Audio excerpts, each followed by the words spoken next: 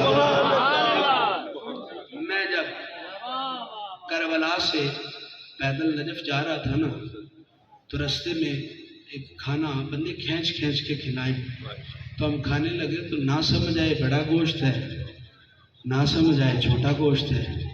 جب کھایا تو ادھر اس موقف کا جو بانٹنے والا تھا وہ بھی موجود تھا، تو میں نے اس سے پوچھا ٹوٹی ٹوٹی عربی میں کہ بھائیا یہ کس کا گوشت تھا، ایسا ذائقہ کبھی نہیں چکھا؟ تو اس نے کہا یہ ہرنی کا گوشت تھا۔ تو میں نے اس سے پوچھا کہ کہاں سے پائی ہے؟ کہتا ہے مجھے ایک عاشق نے کہا تھا جن کے صدقے دین ملا ہے نا ان کے نام پر پانی بانٹنا شروع کر دے، رب تیری تقدیر بدل دے گا۔ کہتا ہے 5 سال پہلے میں نے تقریباً 3 ٹب بھرے اور یہاں پانی لے کے آ گیا، جو میرے پاس سے گزرتا تھا اس کو حسین کے نام پر پانی پلاتا تھا۔ آج رب نے اس پانی کی برکتوں سے مجھے پر یہ مہربانی کی ہے کہ اللہ نے آج مجھے 100 ہرنیاں قربان کرنے کی طاقت عطا کر دی ہے۔ وہ نواسے کے نام پر جو پانی بانٹے رب اس کی مشکلات دور کر دیتا ہے، جو نام محمد کے نام پر بانٹے رب اس جہان کی بھی کمیاں دور کر دیتا ہے، اگلے جہان کی بھی کمیاں دور کر دیتا ہے۔ آؤ صدیق اکبر سے بھی پوچھے کہاں سے پائی ہے؟ تو صدیق اکبر ایک دن جگہ چل کے جا رہے تھے تو ایک شخص نے جملہ کسا، جملہ کیا تھا؟ ھذا مجنون ھذا ابن ابی قحافہ، یہ جلا ہے، یہ ابو قحافہ کا پتر ہے۔ اور روکنے والے نے پوچھا، بندے نے کہا کرتا کیا ہے؟ شکل بھی صورت ہے، انداز بھی سونا ہے، اس کو چلا کیوں کہہ رہا ہے؟ تو اس نے کہا اس ابو قحافہ کے پتر کو پتہ نہیں کیا ہو گیا ہے، جدھر جدھر محمد جاتا ہے یہ اس کے پیچھے پیچھے چلتا جاتا ہے۔ اس نے کہا اس جیسی دیوانگی رب سب کو عطا کرے، اس کو سمجھ آ گئی ہے کائنات میں بچنا ہے تو محمد کی غلامی کرنی واجب ہے۔ مدینے والے کا عشق انسان کی زندگی بدل دیتا ہے۔ کم از کم عقیدہ کا شور کرنے والوں، تمہارا عقیدہ اب ایسے کرنی جیسا ضرور ہونا چاہیے۔ جب حضرت عمر پاک اور مولا علی مشکل کشا شیر خدا نبی پاک کا وہ جبہ لے کر اس یمن کے والی کے پاس آئے نا، میں تو والی ہی کہوں گا، جس کے دل میں والی بطحا کی عزت ہو، جس کے دل میں والی کونین کا عشق ہو، وہ جناب جھوپڑی میں بھی بیٹھا ہو تو رب نے اس کو حکومت عطا کی ہوتی ہے۔ تو جناب جب وہ جبہ یمن کے والی کو ملا نا تو اب جناب یہ تو جگنو سے پوچھے کہ عشق کیا ہوتا ہے۔